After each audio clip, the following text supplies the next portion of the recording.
Racing and cinema have always gone hand in hand. Among all forms of storytelling, filmmaking stands out as the most effective way to capture the beauty of this sport. Reading about or listening to stories about racing simply can't compare to watching it unfold in all its high-octane glory, where you can almost feel yourself pressed into the race car seat. Only a professional camera can truly convey that experience. With the kind of roar befitting its subject, the sports drama F1 by Joseph Kosinski, best known for Top Gun, Maverick, has hit theaters worldwide. The film dives into the world of Formula One racing, with Brad Pitt, a familiar face in sports dramas and biopics, leading the charge. Pitt plays an aging racer who was a highly promising driver of the 1990s, now navigating the world's most advanced modern tracks. Formula One's surging popularity in recent years owes much to Netflix's documentary series Drive to Survive, which revealed that racing isn't just about speed, it's also an epic soap opera. Now, Hollywood's seasoned storytellers are taking on the task of bringing that same thrilling reality to an even broader audience. In late 2021, nearly every major studio or streaming service was vying for the rights to the film. It's clear why now. It wasn't just Brad Pitt, who was pegged for the lead role from the outset, but also director Joseph Kosinski. At the time, Top Gun Maverick hadn't even been released yet, but it seems studios and streamers already knew it would be a massive hit. The production faced significant delays due to the SAG strike in 2023, halting filming just a few days in. Officially, Apple, in collaboration with Warner Bros., poured over $140 million into the project, quashing seemingly credible rumors of a $300 million budget. A substantial portion of this amount was offset through partnerships with the International Automobile Federation, its many commercial sponsors, automotive giants, and an abundance of product placements, all contributing to the broader promotion of this high-speed, high-risk sport. Veteran producer Jerry Bruckheimer, known for his work on Pirates of the Caribbean, led the project, while Aaron Kruger, a versatile screenwriter who previously worked with Kosinski on Maverick, penned the script. Bruckheimer's connection to racing isn't new. He also produced Tony Scott's Days of Thunder, still considered one of the best films about NASCAR and motorsport in general. The cinematography was handled by Kosinski's permanent collaborator, Chilean director of photography Claudio Miranda. Miranda, who worked with Brad Pitt and David Fincher on The Curious Case of Benjamin Button and won an Oscar for Ang Lee's Life of Pi, brought his expertise to the project. Adding a final touch of authenticity, seven-time world champion and current F1 driver Lewis Hamilton joined as an executive producer. His involvement ensured a level of realism few films could achieve. Hamilton wasn't alone. Other elite drivers, including two-time champion Fernando Alonso, reigning stars Max Verstappen, Charles Leclerc, and others, also participated. The production team gained unprecedented access to F1 paddocks and racetracks. Both Brad Pitt and Damson Idris were trained by professional drivers. During the 2023 and 2024 British Grand Prix, the fictional APX GP team took on a near-official presence. The central characters attended driver briefings and the pre-race national anthem ceremony.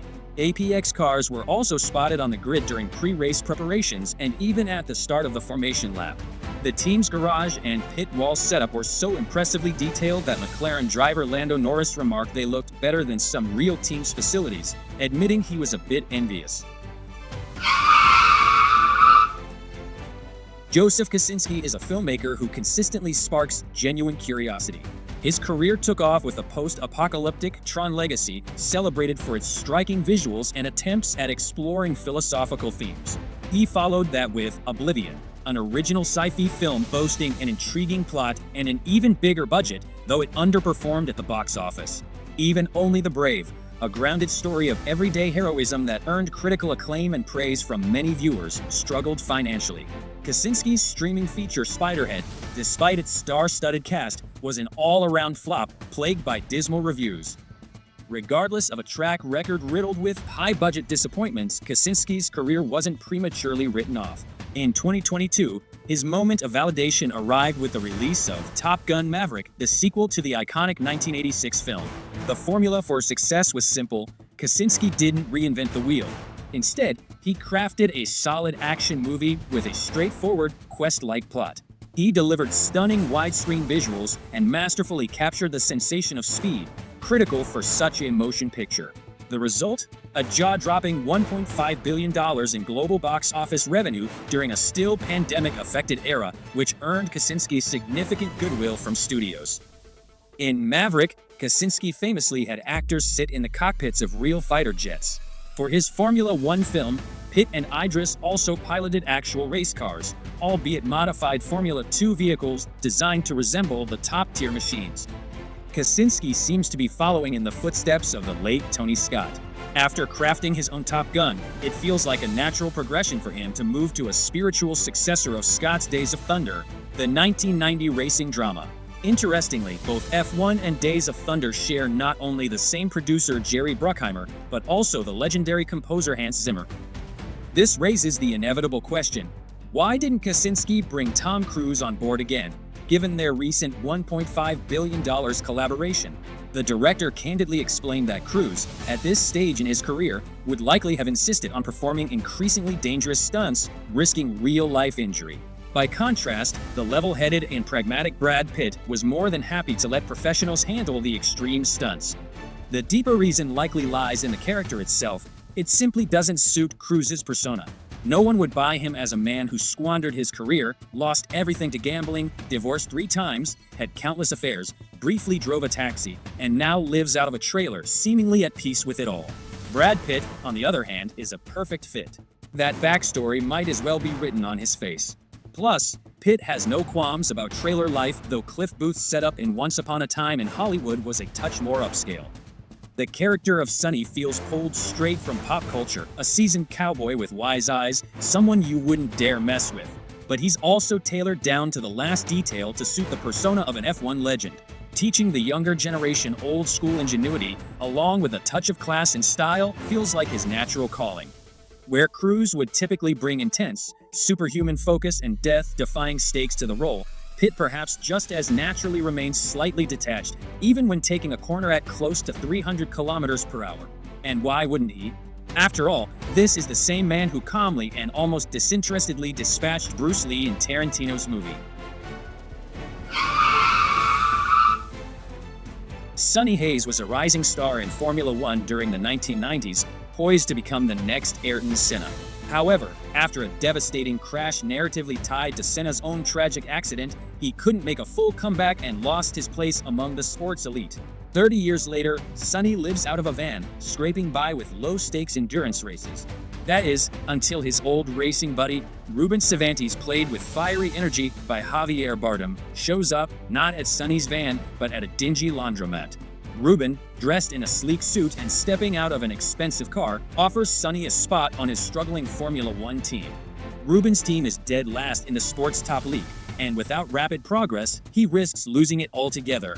The team's young, brash British driver, Joshua Pierce, is their last hope for the future, and Sonny is Ruben's last hope for keeping on track. Naturally, Pitt's character is tasked with pulling the team out of obscurity, dishing out invaluable advice to technicians and engineers, mentoring the cocky British prodigy, and, of course, finding time for a workplace romance. Let's be honest, the film's narrative is a textbook exercise in sports movie clichés. In a way, that's understandable. At this level, or rather, with this kind of budget, deviating too far from the formula is risky business. Nearly every plot twist feels familiar, something we've seen time and again. The clash of personalities between the seasoned veteran and the ambitious rookie, mechanical problems with the car, early struggles, betrayal from within, the protagonist's health issues, and the list goes on.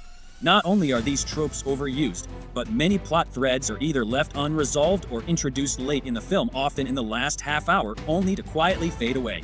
It feels as though the script was cobbled together from different drafts inspired by various films and books, then hastily polished into a single piece. What we're left with is a predictable parade of dramatic scenarios and archetypes, straight out of a How to Make a Sports Movie handbook. Tense of a second separating failure from triumph, a mistake that nearly ends in disaster. Clashing egos culminating in a hard-fought, collective victory. Brad Pitt's central character, Sonny Hayes, is as flat as they come. At times, it's hard to tell where the real Pitt ends and the fictional Hayes begins. Their life trajectories and laid-back smirks feel almost interchangeable. Hayes is simply too good. He's the fastest, the friendliest, and instantly charming to everyone he meets. The filmmakers attempted to add depth through vague flashbacks and repeated shots of the same photo, but these efforts fell flat. The only quirk that stands out is his attachment to playing cards and wearing different socks for good luck, but even that feels like a minor touch, not something that truly deepens his character. It's neither off-putting nor particularly engaging. The supporting cast suffers from the same lack of dimension, serving primarily as a backdrop for Pitt's performance. Javier Bardem, decked out in luxurious Italian suits, alternates between nervously biting his lip and giving firm yet affectionate pats on Hayes' shoulder. His portrayal swings dramatically between the despair of a fan whose team is losing and the elation of a World Cup champion. Carrie Condon, playing the team's technical director. She is a smart and naturally beautiful woman, as well as her recent role in The Banshees of Inisherin, conveniently going through a divorce, perfect for a romance with the protagonist.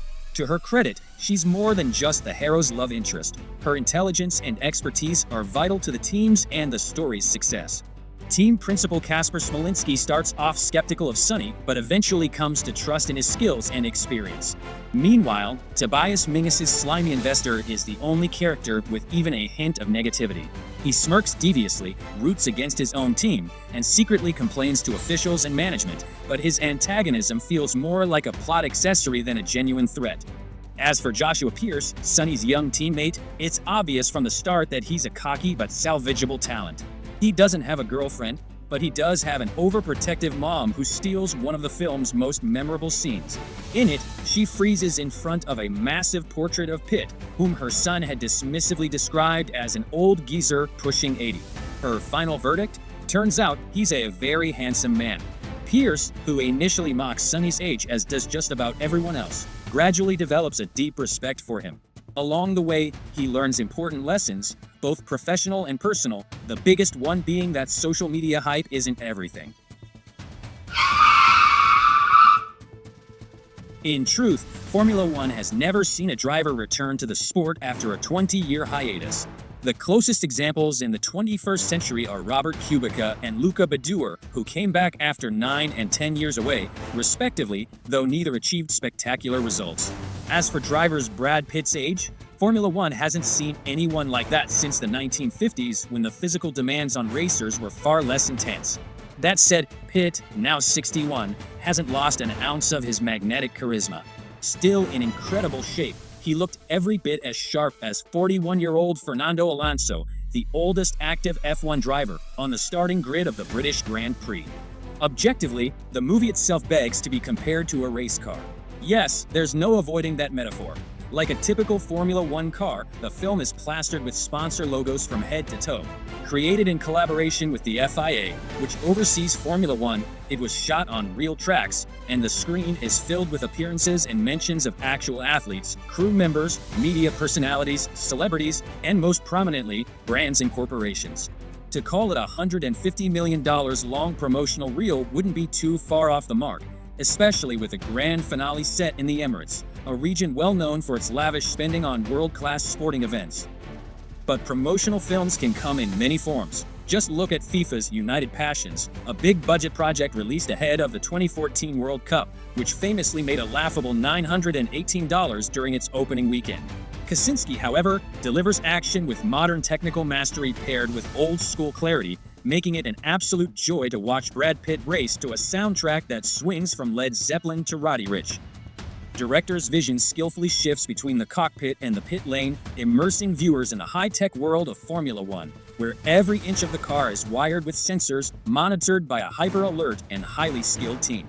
For audience members new to F1, the race scenes might feel a bit dense. Even with some narrative cues, the intricacies of tire strategies or car design can come off as overly complex.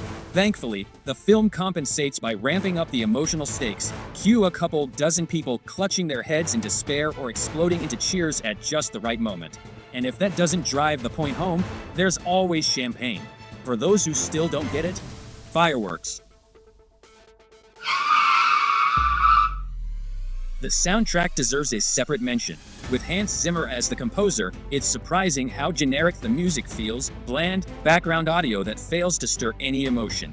While it doesn't detract from the film and tries to set a tense tone in key moments, it's nothing memorable or particularly interesting. Coming from a master like Zimmer, you'd expect something more impactful. The film's strongest asset is, without a doubt, the racing sequences. They are absolutely stunning. If you enjoyed the aerial dogfights in Top Gun: Maverick, you'll love the high-speed action here, which takes up over a third of the movie. It's pure exhilaration as the camera places you in the driver's seat, above the car, or right alongside it. Then it shifts from the track to the driver, immersing you completely. The speed feels visceral, you're practically pressed back into your seat. When there's barely 3 inches between the wheels of 2 cars hurtling down the track, it's hard not to flinch. It's thrilling, especially in IMAX. Beyond the racing, several tactical maneuvers stand out, moves that dramatically change the outcome of the race, but only work because this is a work of fiction. At times, the unnecessary dialogue and forced melodrama pull you out of the adrenaline rush, making you wish they'd get back to the roar of the engines. One particularly satisfying moment is when everything falls silent for a split second, signaling either a spectacular takeoff or catastrophic disaster. What holds F1 back from reaching full throttle is its relentless insistence on having characters constantly explain Sonny's motivations.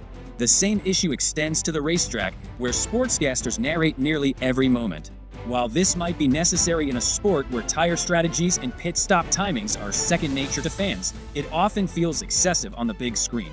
Although this sports drama falls short on depth and unpredictability as it crosses the finish line, it compensates with a sense of positive, old-school storytelling. It's a refreshing change from the decades-long dominance of glossy superhero epics, offering something more grounded and emotionally relatable.